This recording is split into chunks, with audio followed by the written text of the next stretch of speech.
Welcome. Please subscribe, thumb up the video, share it to your social media. This is a fan theory for the show called From. It is on MGM Plus. It is a fan theory that contains spoilers. Viewer discretion is advised.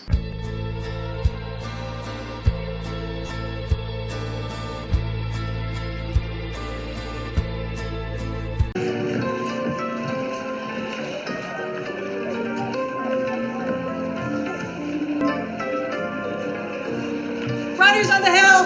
We got runners on the hill! On the hill! He's in there! Why are we? Go! Come on, go! What are you doing? Open the door! Those aren't our people. Ellis is out there! What's wrong with you? I can't. No! Stick, no! Stick to the door! Come on! Open the door! Hello! Hey! We need Open the door! Hey! What's going on? Why won't you open the door? God, let us in! Get people out here! Open the door! God, let us in! What are you doing? Let it in. Put the gun down and open the door! You said not to let anybody in here. Never open the door I after dark. know you're scared, but are you really gonna let those people die? Door now! Hey! Open the fucking door! Hey! What are you doing? Don't you recognize me?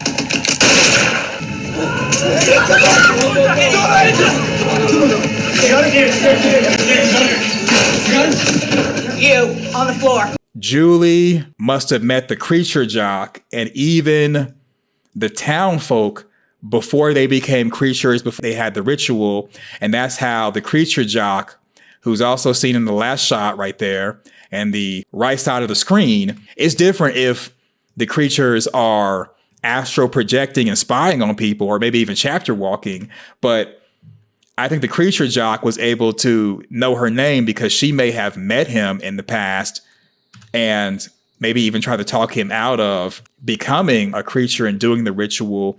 And he just went ahead and went along with it, which is why he's with everybody else. I'm leaning more towards that because Julie, in my opinion, gave the children hope that someone was going to save them, talking about her mom in the future, and gave them stories of the Kramanakal. She also met the creature jock chapter walking in the past, interacting with him, not stopping the ritual, but just having the conversation. That's how he knew her. I believe that Fromville is like a role-playing game with each character given a role with abilities that develop as they level up with experience. So in other words, Julie entered into Fromville, a regular teenage girl, through experience and the role that she has in this Fromville role-playing game. The chapter walking is based off of us, the viewer. Like we are a character in From. The same way the man in the yellow suit, the boy in white, how they're 10th dimensional beings. They're basically like gods in this universe.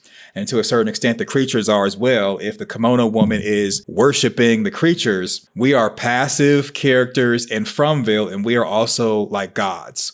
So as we are viewing an episode, a character from the future can come to the page that we're currently on, or the episode we're watching, and they can affect stuff and change stuff like Julie did when she threw Boyd the rope down the underground well. So she was able to do that and actually save Boyd's life and even save Tabitha and Victor's life because that was the current page that we, the viewer, were on.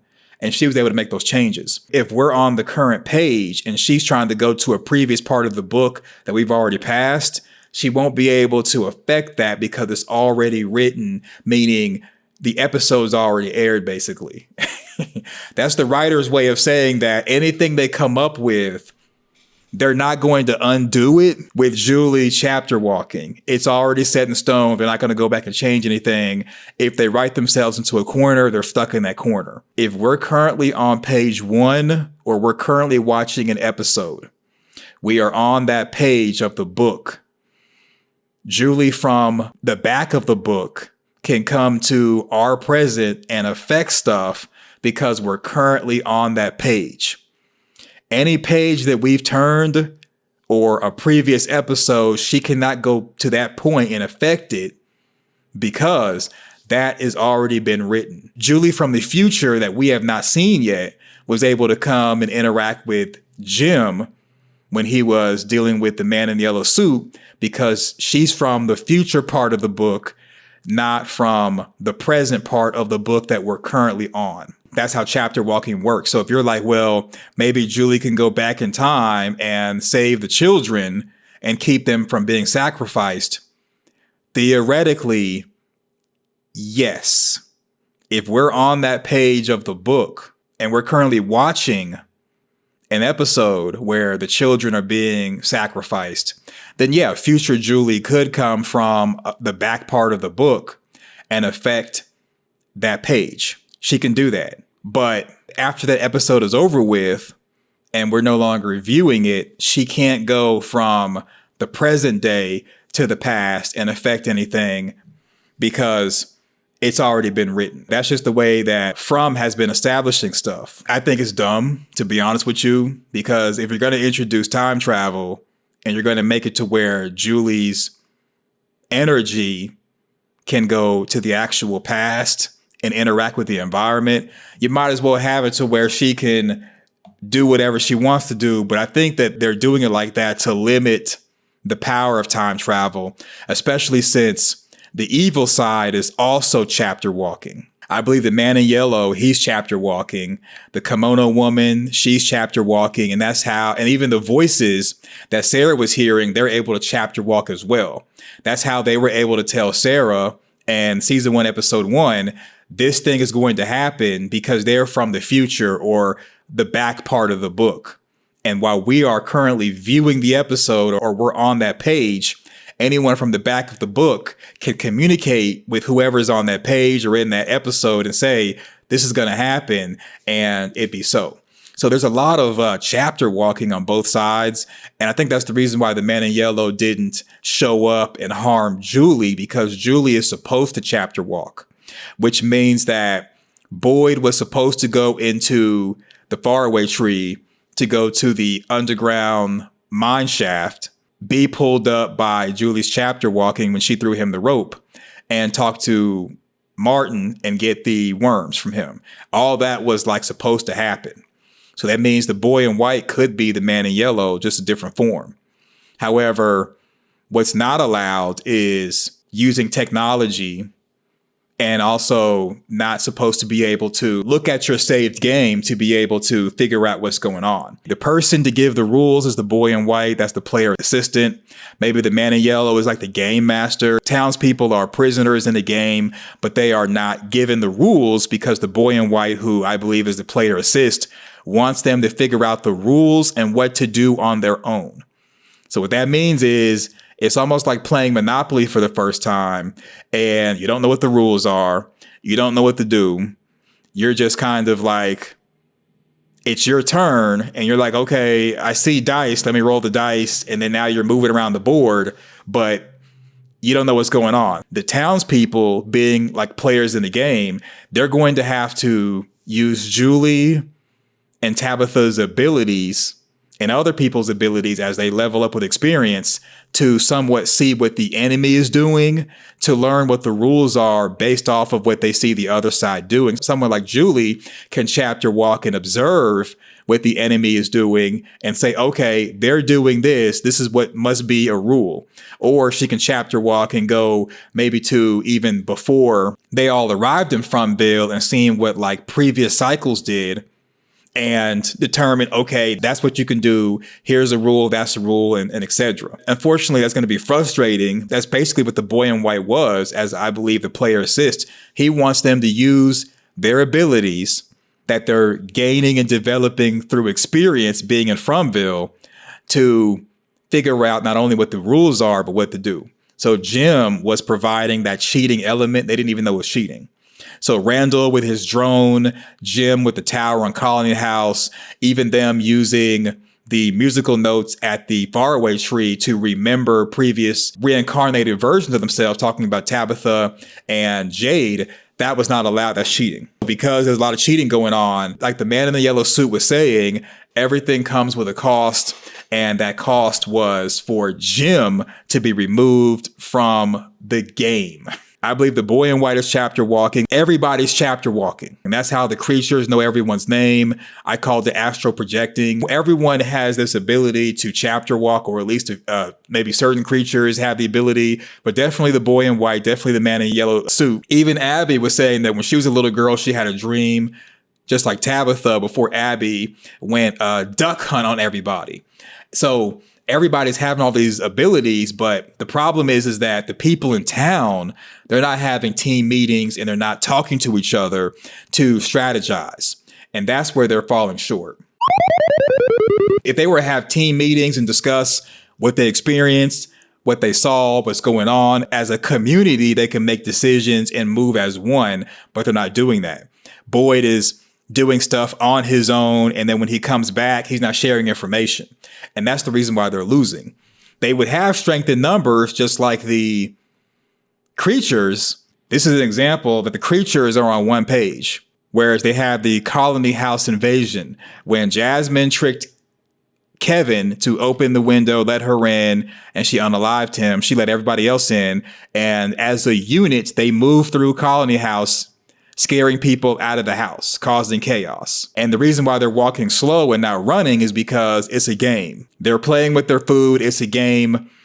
The intention is not really to unalive them now. It's to kind of draw it on out. It's to draw it out because they have the advantage. They've been working together for a long time. They're solid. They have the ability to chapter walk, to learn everybody's names, learn things about them. And that's how I believe the kimono woman was able to know that Elgin was the weakest link. Slayer. When it comes to the aspect of like cheating with the tower on top of Colony House, which that was kind of like a no-no, or Tabitha digging in the house. Tabitha digging in their home before it collapsed was like creating a shortcut to the enemy's lair. When she went down there, Victor showed her the cave painting, which is like the plan of the other side. They weren't supposed to do that. That's cheating.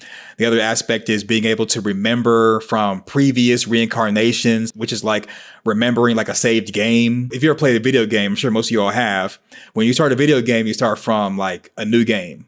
You start from scratch. Well, imagine you, instead of starting from scratch or a new game, you start from someone else's saved game. It gives you an advantage because things that you were not supposed to have, things you're not supposed to know, things you're not supposed to be able to use, you have that at your fingertips. So even though you're figuring stuff out as a new player, you're a new player with like cheat codes. The man in the yellow suit, I believe he's the game master. I don't believe that he's necessarily for the evil side or the good side. He's just there to make sure things are balanced, kind of like in life. Whereas you have, if you believe in God, you have God, and God is like a game master.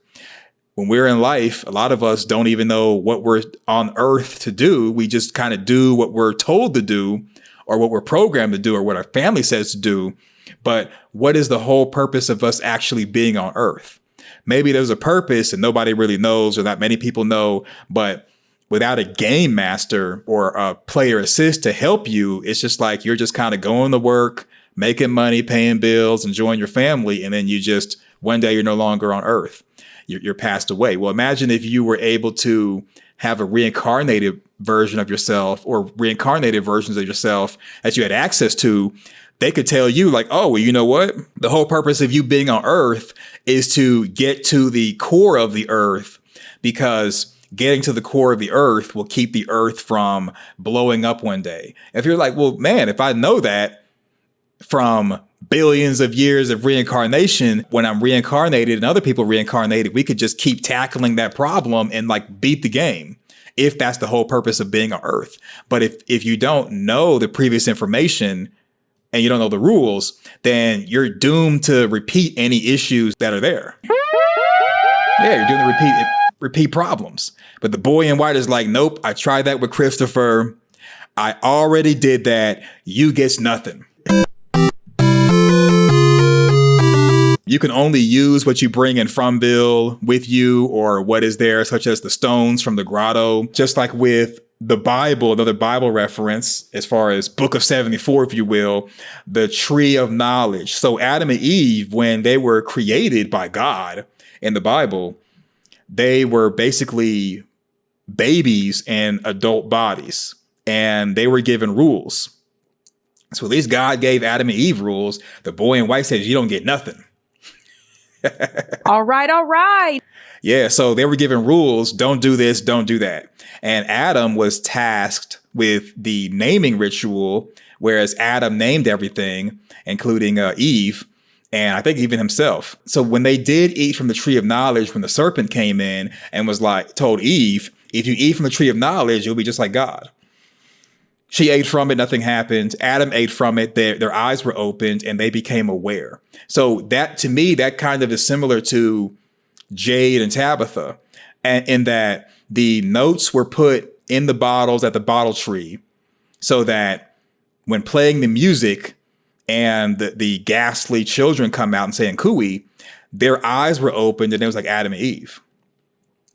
So they gained knowledge they weren't supposed to have. The character God in the Bible basically wanted to keep Adam and Eve ignorant in order for them to stay in paradise. So Fromville was a type of paradise, if you will. You had different ways to avoid the detection of the creatures. The creatures were walking. If you had a hiding place underground, that would kind of keep you safe. There were rules.